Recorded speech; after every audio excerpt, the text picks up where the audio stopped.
Bismillahirrahmanirrahim. Assalamualaikum warahmatullahi wabarakatuh. Selamat pagi dan salam. Perkenalkan, nama saya Nurlela Alitos, dosen program studi D4 Teknologi Laboratorium Medis Universitas Megareski. Saya berlatar belakang pendidikan S1 Biologi, S2 Ilmu Biomedik. Di program studi D4 Teknologi Laboratorium Medis, bidang keilmuan saya yaitu helmintologi.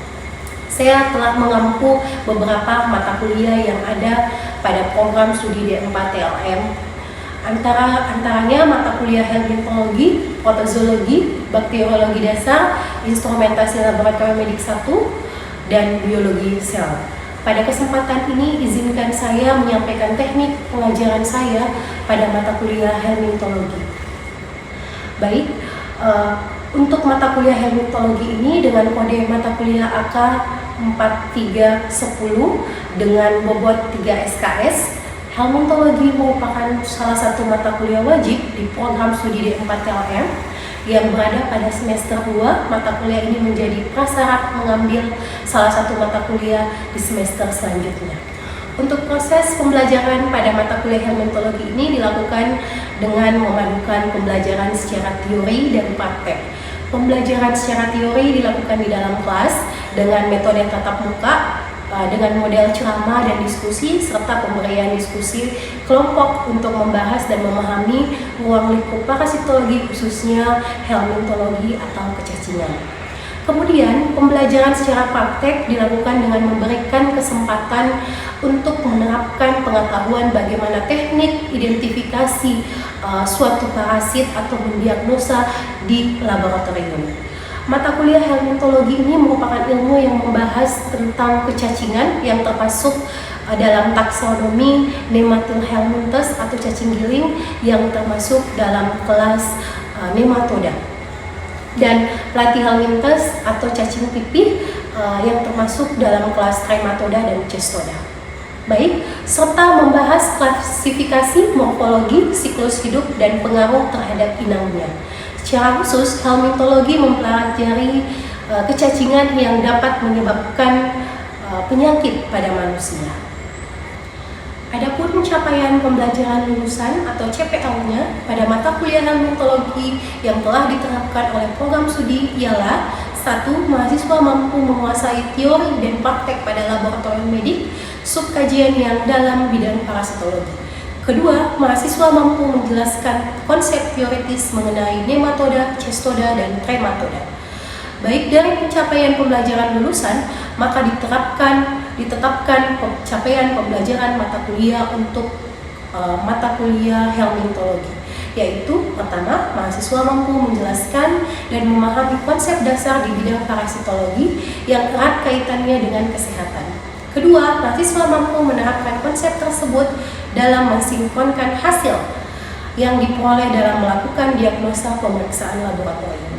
Mahasiswa mampu menyelenggarakan penelitian dan pengabdian kepada masyarakat dalam rangka mengembangkan dan mengaplikasikan ilmu pengetahuan dan teknologi khususnya di bidang kesehatan.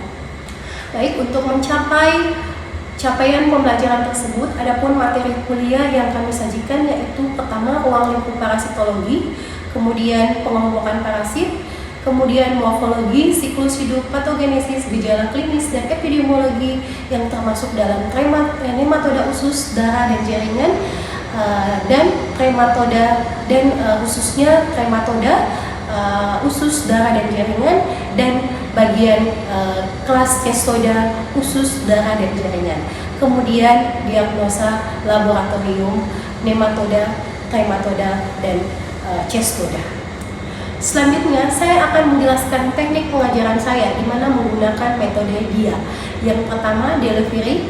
Delivery ini merupakan proses penyampaian materi menggunakan PowerPoint di setiap pertemuan untuk penyelesaian masalah melalui pengkajian materi. Adapun tugas tentang helmintologi dan setiap minggunya dipresentasikan. Hal ini sangat perlu untuk melatih kemampuan mahasiswa dan juga untuk melatih kepercayaan diri yang baik di hadapan teman masing-masing. Yang kedua, interaksi. Bagaimana interaksi saya dengan mahasiswa? Jadi setiap pertemuan saya memberikan stimulus kepada mahasiswa untuk memberikan pertanyaan-pertanyaan atau hal-hal yang mereka anggap kurang dipahami pada setiap pertemuan. Biasanya saya menyiapkan waktu untuk sesi tanya jawab, kemudian ada diskusi kelas, kemudian jika waktu tidak mencukupi, saya melanjutkan di grup WhatsApp. Yang ketiga yaitu asesmen, penilaian bagaimana cara saya memberikan nilai kepada mahasiswa. Pada pertemuan pertama saya sudah memberikan kontrak perkuliahan di mana ada rambu-rambu yang harus dipatuhi oleh mahasiswa untuk mencapai capaian pembelajaran yang telah ditentukan. Sehingga dengan adanya kontrak ini mahasiswa bisa fokus dan mereka tahu apa saja yang harus mereka persiapkan. Kemudian berkaitan dengan aspek evaluasi dan penilaian, adapun hal-hal pokok penting yang sistem penilaian saya yaitu pertama kehadiran partisipan mahasiswa dalam perkuliahan baik secara teori maupun praktek, di mana kehadiran diberi bobot 10%, keaktifan atau keterampilan diberi bobot 15%, respon diberi bobot 5%, laporan diberi bobot 20%, serta ujian tengah semester diberikan bobot sebesar 20% dan ujian akhir semester diberikan bobot sebesar 30%. Sistem penilaian kami lakukan secara transparan dengan memberikan nilai secara langsung baik tugas maupun hasil ujian mahasiswa pada LMS MySiakat, di mana mahasiswa dapat mengakses penilaian tersebut menggunakan akun masing-masing mahasiswa. Itulah teknik dan metode pengajaran saya dengan menggunakan metode DIA. Baik, demikian pemaparan deskripsi mata kuliah hermeneutologi. Berikut cuplikan proses pembelajaran mata kuliah hermeneutologi yang saya lakukan. Bismillahirrahmanirrahim. Assalamualaikum warahmatullahi wabarakatuh. Waalaikumsalam warahmatullahi wabarakatuh. Selamat pagi dan salam sejahtera bagi kita semua. Baik, puji syukur kita panjatkan kehadirat Allah Subhanahu wa taala karena berkat rahmat dan hidayahnya kita masih diberi kesempatan untuk kembali berkumpul dalam perkuliahan hermeneutologi ya. Tak lupa juga kita memberikan salawat dan salam kepada junjungan Nabiullah Allahumma sholli ala sayyidina Muhammad wa ala sayyidina Muhammad yang membawa kita dari sisi gelap menjadi sisi terang benderang ya. Baik, hari ini kita akan melakukan perkuliahan hermeneutologi ya. Baik, sebelum kita melangkah ke perkuliahan, baiknya ketua tingkat minta tolong dipimpin doa dulu terlebih dahulu. Sebelum kita memulai kegiatan pada pagi hari ini, marilah kita berdoa sesuai dengan agama dan kepercayaan kita masing-masing. Berdoa dimulai.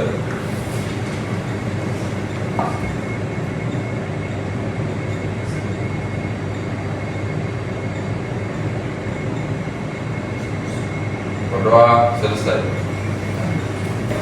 Baik, jadi kita sudah berdoa ya. Minta tolong ketua tingkat di absen temannya ya. Baik, minta tolong ketua tingkat di absen ya teman-temannya. Oke, baik adik-adik sekalian, hari ini pertemuan keempat ya.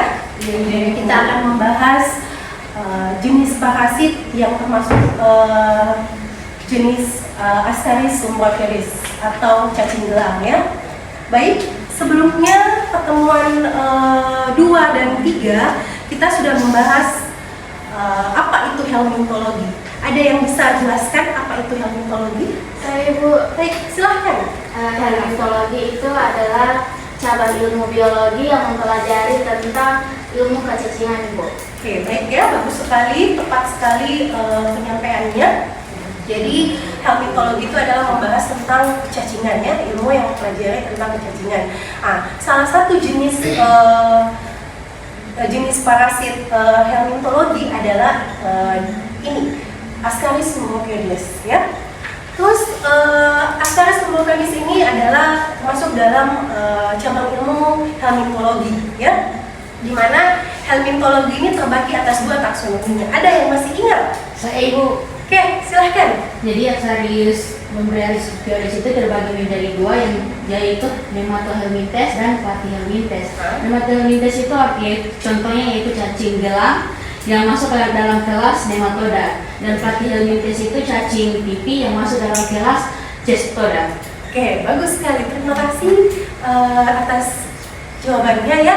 Jadi Ascaris lumbricoides ini adalah termasuk dalam nematoda khusus, ya, yaitu atau biasa dikenal dengan STH atau Soil Transmitted Helminthes, yang cara penularannya melalui tanah, ya. Oke, baik, kita masuk ke pertama, yaitu Ascaris lumbricoides atau cacing gelang, ya.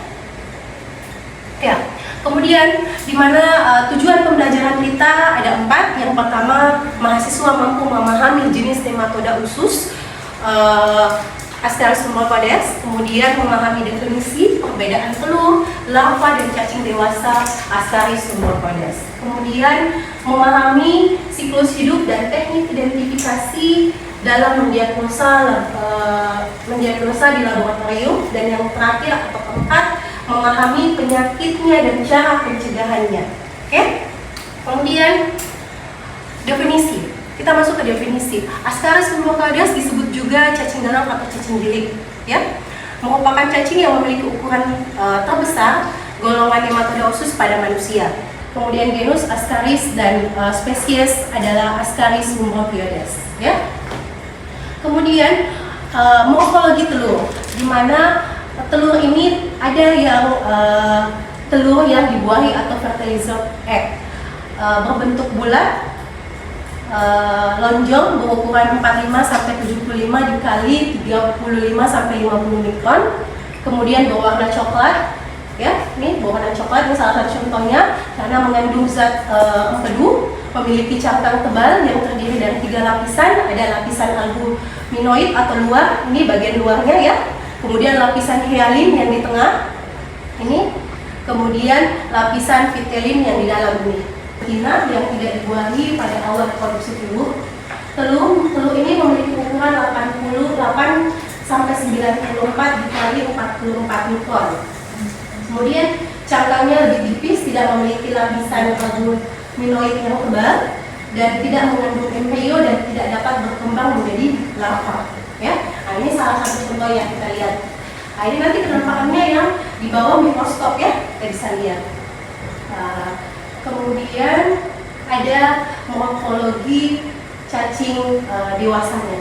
Nah, cacing dewasanya pun kembali ada yang cacing betina dan ada cacing jantannya, ya. Dimana cacing dewasa ini hidup pada usus manusia. Kemudian cacing dewasa berwarna agak kemerahan atau putih kuningan.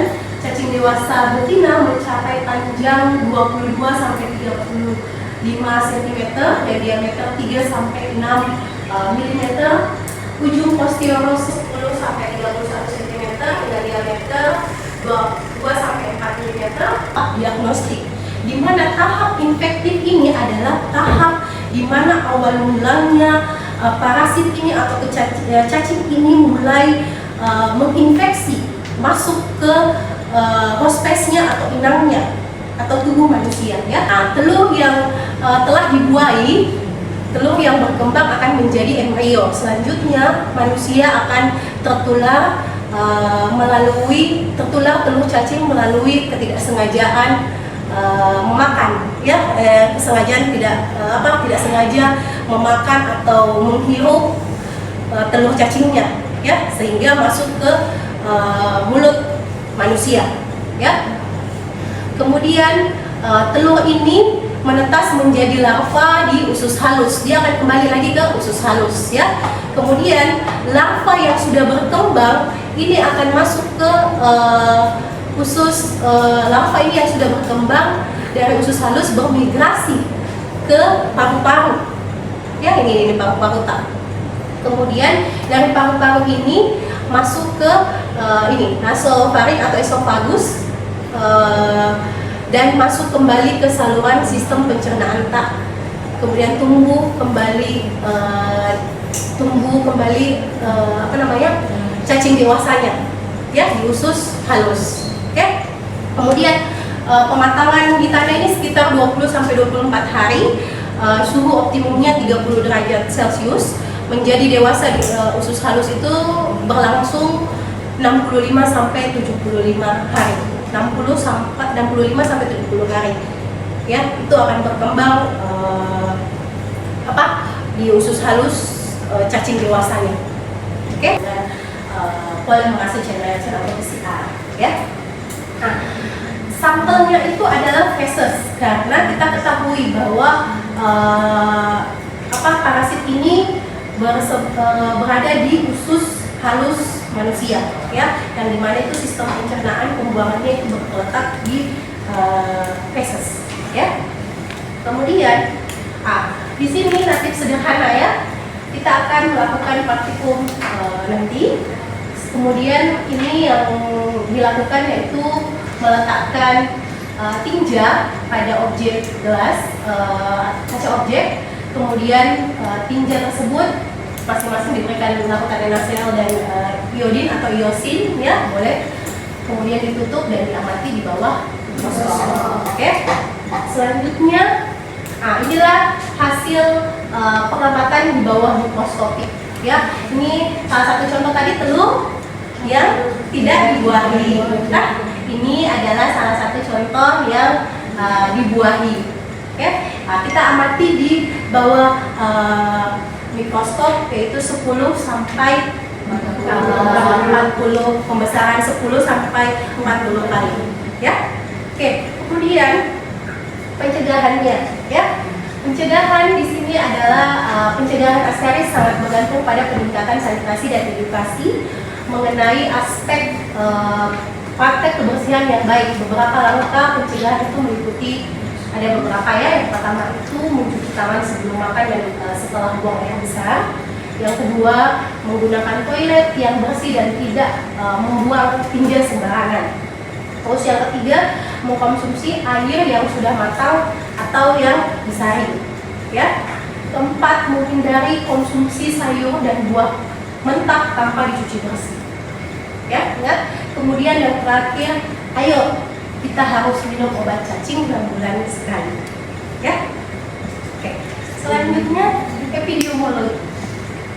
Epidemiologi cacing mengenai hampir seluruh lapisan masyarakat. Kemudian terutama pada anak-anak. Ini pada anak-anak, ya. Di mana prevalensi parasit di daerah tropis pada usia 3 sampai 8 tahun. Dan memang itu paling tertinggi, ya.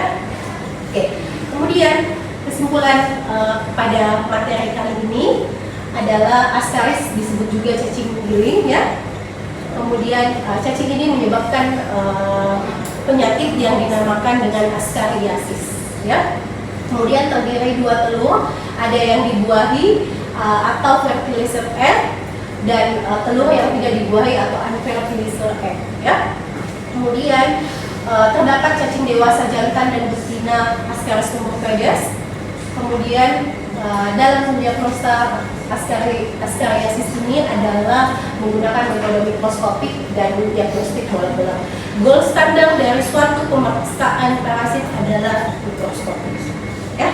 Kemudian di sini kita bisa mengambil referensi dari jurnal yang Ibu publikasikan, ya. Di sini kita bisa lihat bahwa hubungan personal hygiene terhadap soil transmitted helminthes pada anak-anak di daerah Indonesia, ya, khususnya Indonesia, yaitu di Bulukumba. Di sini kita bisa lihat bahwa di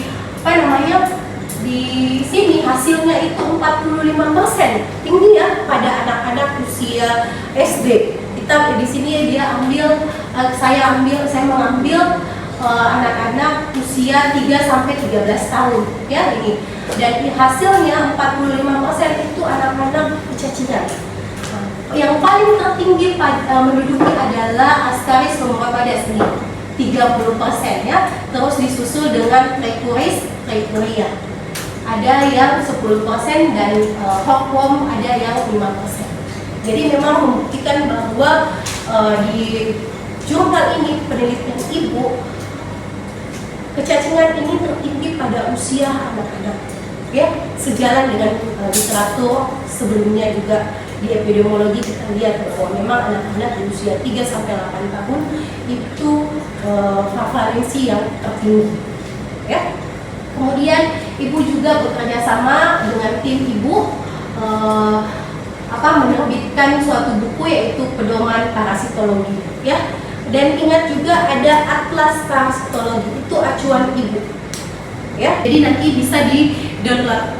Kita bisa dapat referensinya itu melalui download di Google ya.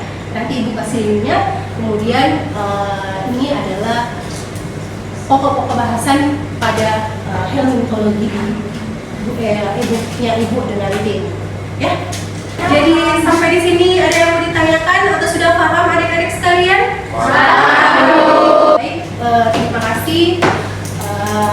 Selanjutnya kita akan masuk ke sesi praktikum ya. Silahkan menyiapkan peralatannya dan serta akademik.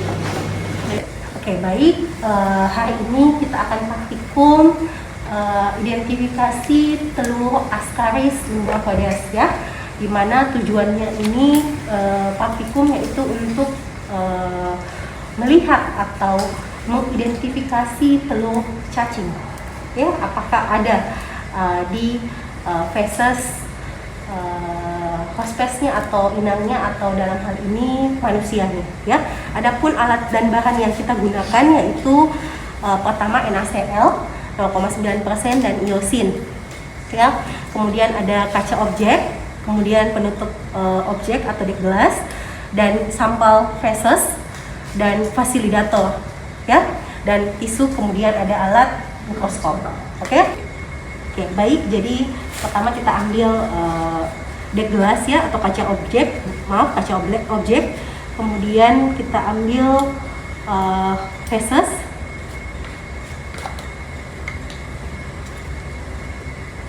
kita ini ya kasih menyatu dulu, kemudian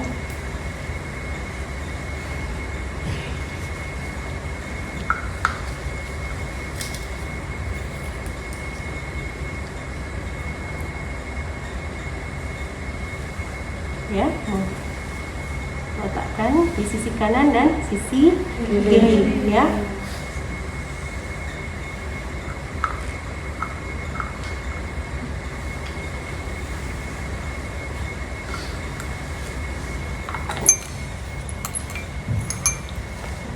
Iosin ya 2%.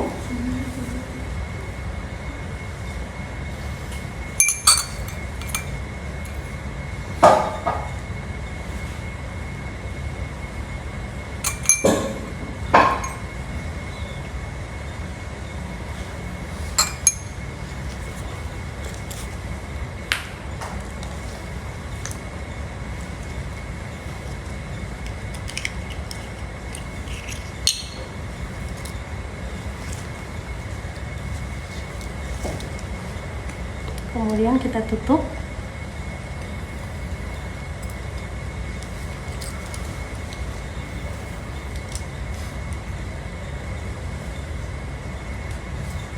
Oke, baik. Setelah itu ditutup ya seperti ini, ditutup di gelas. Kemudian dilihat. Kemudian ini ya kita amati di bawah mikroskop. Sebelumnya ada yang bisa mewakili temannya atau ada yang mau bertanya? Saya Bu, ya. Fungsi bahan iosin 2% dan NaCl itu apa? Oke, baik. Jadi kedua larutan ini adalah berfungsi sebagai memberikan zat warna ya. Melihat di bawah mikroskop kita bisa mengetahui bahwa oh ini telur cacingnya dan pemisah antara kotoran-kotoran lainnya ya. Oke, mungkin ada yang mau coba satu orang dulu, silahkan ya. Kemudian ambil fesesnya ya menggunakan fasilidator.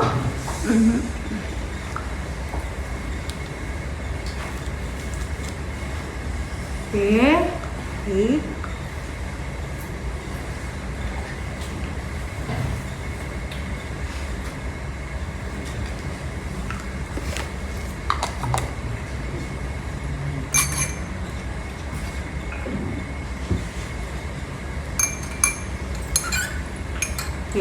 NaCl Oke.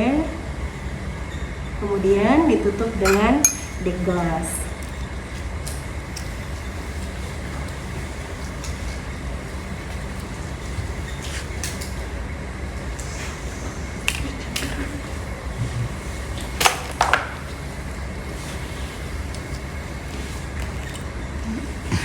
Oke. Selanjutnya kita amati di bawah mikroskop. Jadi ini kita lagi mengamati sampel fesesnya, ya. Yang akan tampak nanti di bawah mikroskopik yaitu ini ya hasil pengamatannya sel telur dari Ascaris lumbricoides, ya. Jadi yang mengandung 3 lapisan tadi, yang ada telur yang infektif dengan unfertil, ya, yang telur dibuahi dan tidak dibuahi. Nah, ini jika di dalam sampel feses ada telur cacing ini, artinya pasien tersebut atau sampel tersebut terinfeksi Ascaris lumbricoides, ya. Ini kita menggunakan metode natif sederhana atau metode direct atau langsung, secara langsung, ya. Baik, sampai di sini ada yang mau ditanyakan adik-adik sekalian? Paham sampai di sini? Paham. Baik, itulah tadi hasil pembelajaran saya dengan mata kuliah Helminthologi, materi Ascaris lumbricoides dan teknik identifikasi pemeriksaan natif sederhana di laboratorium. Wabillahi taufiq wal hidayah. Wassalamualaikum warahmatullahi wabarakatuh. Terima kasih.